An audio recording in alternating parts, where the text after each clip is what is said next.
Friends, तो इस video में हम देखेंगे जो इम्पोर्टेंट क्वेश्चन आंसर हैं जो नीति निर्देशक तत्व यानी डीपीएसपी के बारे में। आप लोग थ्योरी नहीं देखे होंगे तो थ्योरी देख लीजिएगा। थ्योरी देखने के बाद में इस क्वेश्चन को लगाने में आप लोगों को 100% आसानी होगी। ठीक है फ्रेंड्स, स्टार्ट करते हैं क्वेश्चन नंबर 1 से। देखिए, भारतीय संविधान में राज्य के नीति निर्देशक तत्व यानी डीपीएसपी बोलते हैं, इस किस भाग में वर्णित किया गया है। ध्यान रखिए फ्रेंड्स, ये भाग 4 में ध्यान रखिएगा। ठीक है ना, कहाँ से लिया गया है ये भी ध्यान रखिएगा। आयरलैंड के संविधान से लिया गया था और भाग 4 में है, अनुच्छेद 36 से 51 में वर्णित किया गया है। क्वेश्चन नंबर 2 देखिए, राज्य के नीति निर्देशक तत्व किस देश से लिया गया है। ध्यान रखिए फ्रेंड्स, तो अभी क्या बताएं, आयरलैंड के संविधान से लिया गया है। और बोलेगा कि आयरलैंड कहाँ से लिया था, ध्यान रखिएगा इसको भी, स्पेन के संविधान से आयरलैंड लिया था। ठीक है फ्रेंड्स, देखिए आगे चलते हैं क्वेश्चन नंबर 3 पे। अनुच्छेद 36 किससे संबंधित है। ध्यान रखिएगा, अनुच्छेद 36 की बात करते हैं तो राज्य की परिभाषा हो जाएगा option number B.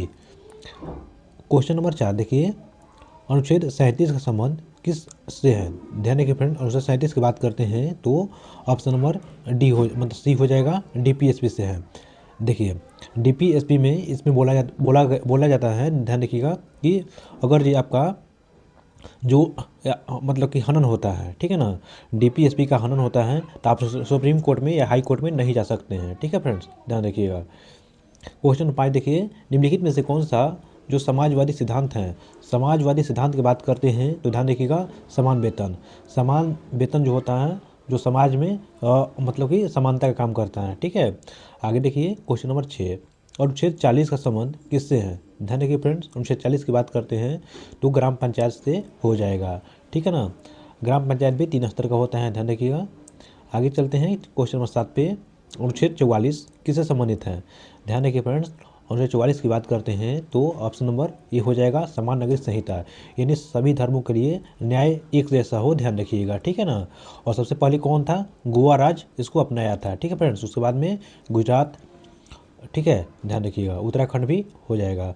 Question number 8 देखिए, अनुच्छेद 48 के ए, इसको पहले ध्यान रखिएगा, इसको 42 नंबर का संशोधन किया गया था, 1976 में इसको जोड़ा गया था। ठीक है फ्रेंड्स, और ध्यान रखिएगा ऑप्शन नंबर ए हो जाएगा, 42वां संविधान संशोधन 1976 में जोड़ा गया था। ध्यान रखिएगा, इसमें क्या वर्णित किया गया है, ध्यान रखिएगा, तो पर्यावरण के बारे में जिक्र किया गया है 48 के ए में। क्वेश्चन नंबर 9 देखिए, डीपीएसपी का उद्देश्य क्या होता है। ध्यान रखिए फ्रेंड्स, डीपीएसपी के उद्देश्य ध्यान रखिएगा, तो इसमें सामाजिक, आर्थिक और लोकतंत्र को स्थापित करना इसका मेन परम लक्ष्य होता है। देखिए क्वेश्चन नंबर 10 देखिए, अनुच्छेद 39 का ए। देखिए फ्रेंड्स, 39 का ए भी 42वां संविधान संशोधन 1976 में जोड़ा गया था। ध्यान रखिएगा, और इसमें क्या लिखा गया है कि निःशुल्क विशेष सहायता, यानी कोई भी कानूनी सहायता चाहिए तो आपको फ्री में मिलेगा। ध्यान रखिएगा। आगे चलते हैं क्वेश्चन नंबर 11 पे। निम्नलिखित में से गांधीवादी तत्व कौन सा है। ध्यान रखिएगा, गांधीवादी तत्व की बात करते हैं तो पंचायत हो जाएगा, अनुच्छेद 40 में वर्णित किया गया है।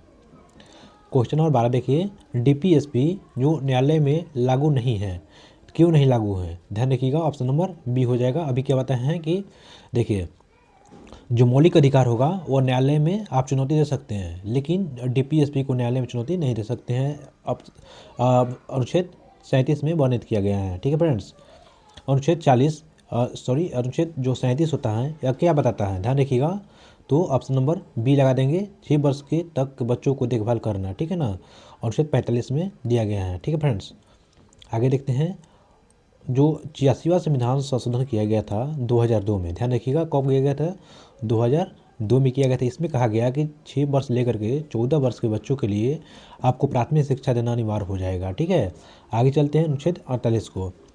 अनुच्छेद 48 में क्या लिखा गया है कि कृषि एवं पशुपालन, क्या है फ्रेंड्स, कृषि एवं पशुपालन। लेकिन 48 का एक क्या बताया है, तो ध्यान रखिएगा, 48 की ये बात करते हैं तो पर्यावरण से संबंधित है। ठीक है, आगे चलते हैं फ्रेंड्स क्वेश्चन नंबर 15 पे। अनुच्छेद 50 का उद्देश्य क्या होता है। देखिए 50 मतलब क्या होता है, 50, तो 50-50 हो जाएगा। ठीक है ना, 50-50 इसमें हो जाएगा, कार्यपालिका और न्यायपालिका का अलग अलग हो जाना। ठीक है, ध्यान रखिएगा, अनुच्छेद 50 में इसमें वर्णित किया गया है।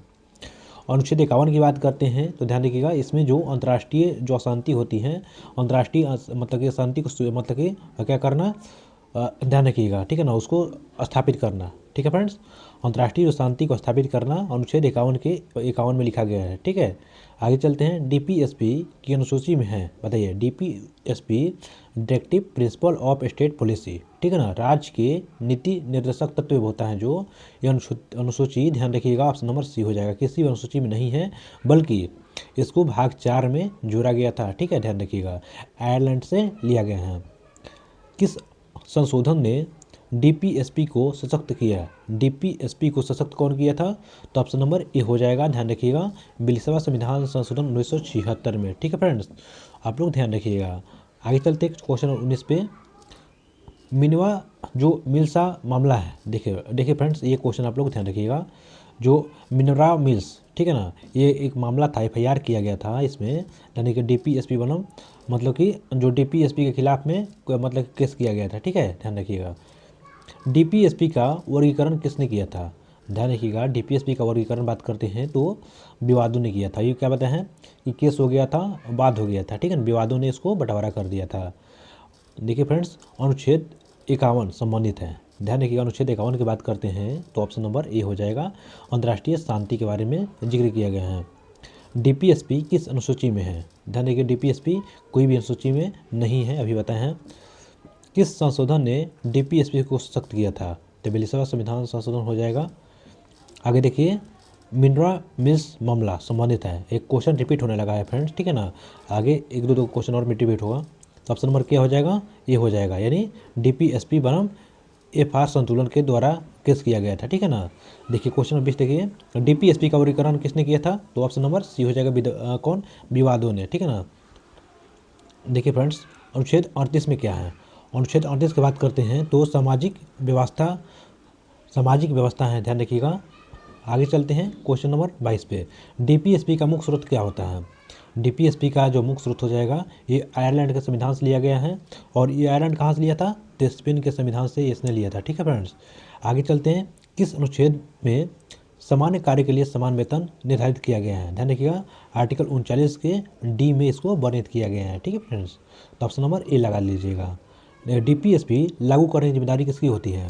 डीपीएसपी लागू करने का जिम्मेदारी जो होता है राज्य का होता है, देखिए फ्रेंड्स, राज्य किसको कहते हैं? जो एसपी हो गया, डीएम हो गया, मुखिया हो जाएगा, ये सब राज्य में ही आता है, ध्यान रखिएगा, ठीक है ना।